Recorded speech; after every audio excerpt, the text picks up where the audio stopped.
The night before the wedding, the girl stood at the small window of her childhood room, fingers pressed against the cold glass, watching the town lights flicker like distant stars she would never reach.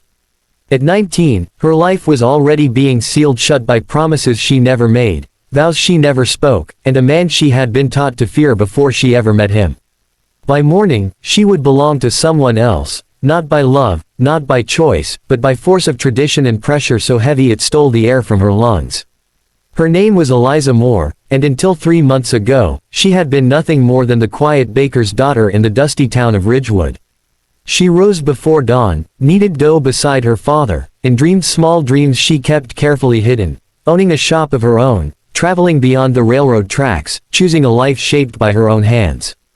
But when her father fell ill and debts began swallowing the bakery whole, those dreams became currency.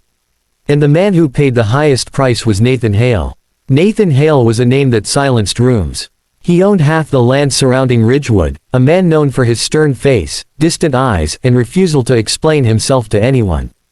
People said he was cold. People said he had a temper. Some whispered darker things, stories without proof but heavy with fear. When his proposal arrived, clear, direct, and without romance, Eliza's mother cried, her father stared at the floor, and Eliza felt something inside her quietly break. She tried to refuse. She begged. She argued that 19 was too young, that she didn't know him, that marriage without love was a prison. But fear spoke louder than her voice. Fear of losing the bakery. Fear of losing the house. Fear of becoming a burden. And so, the decision was made around her, not with her. On the wedding day, the church smelled of old wood and wilted flowers. Eliza walked down the aisle feeling as if she were watching someone else's life unfold. Her hands trembled, her breath shallow. When she finally stood beside Nathan, she couldn't bring herself to look at him. She expected coldness, maybe cruelty. She expected indifference. What she did not expect was silence, not the harsh kind, but the careful kind, as though he were holding back words that mattered. Their vows were short, the applause polite, the whispers immediate. Eliza heard them as she passed. Poor girl, trapped so young. He'll break her spirit, she doesn't even know what she's walked into. Each word settled into her chest like a stone. The house Nathan brought her to after the ceremony was large but simple, set far from town. Eliza sat stiffly at the edge of the bed that night, her heart racing, her mind braced for something terrible. Nathan, however, did not come closer. He stood by the door, removed his jacket, and spoke in a voice quieter than she expected. "You're safe here," he said. "I won't force you into anything. You can take all the time you need." Then he left the room. That first night passed in silence, then the next, and the next. Days turned into weeks, and Eliza began to realize that the monster she had imagined did not exist. Nathan rose early and worked late. He spoke little, but when he did, his words were careful, almost gentle. He gave her space, respected her fear, and never once raised his voice. Still, she did not trust him. Fear, once planted, does not disappear easily. The town, however, did not soften. Every visit brought curious stares and sharp tongues. People watched Eliza as though waiting for bruises, waiting for proof of the stories they had invented. When none appeared, confusion replaced certainty. Some assumed she was hiding something. Others claimed Nathan had bought her silence too.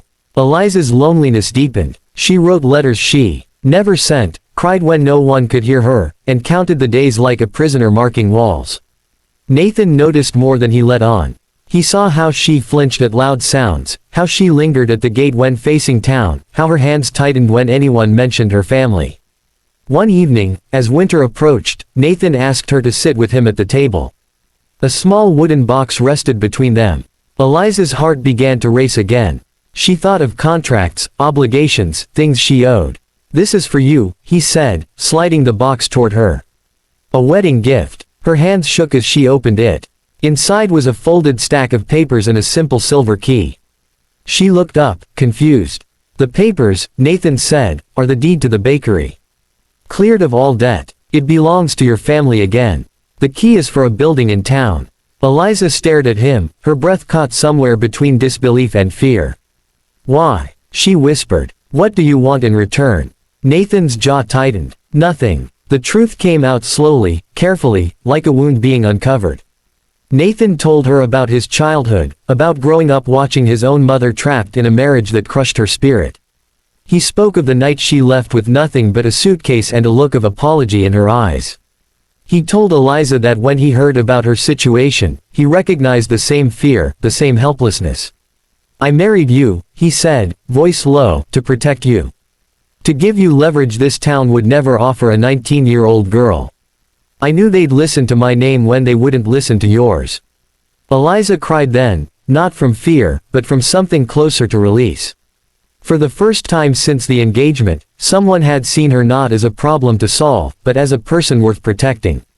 The news spread fast. By morning, the whole town was buzzing. The man they had painted as a villain had paid off the bakery, restored a family's livelihood, and given his young wife freedom instead of chains. People who had whispered now fell silent. Those who judged avoided her eyes. Eliza returned to the bakery not as a burden, but as a partner. She stood taller. She spoke louder. And slowly, she began to heal. At home, something shifted between her and Nathan. Trust grew in small, fragile steps. Shared meals. Long conversations by the fire. Laughter, unexpected and warm. Love did not arrive like a storm. It came like sunrise, quiet but undeniable. Months later, Eliza stood in the same church where fear had once consumed her. This time, she was not there to surrender herself, but to speak.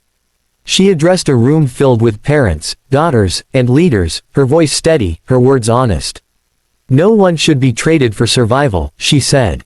"Protection should never look like ownership. And love, real love, begins with choice."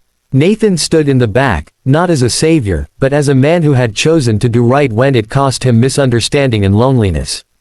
Eliza's story became more than gossip. It became a lesson. That power could be used to lift instead of crush. That fear could be unlearned. That even a marriage born of desperation could transform into partnership when kindness led the way.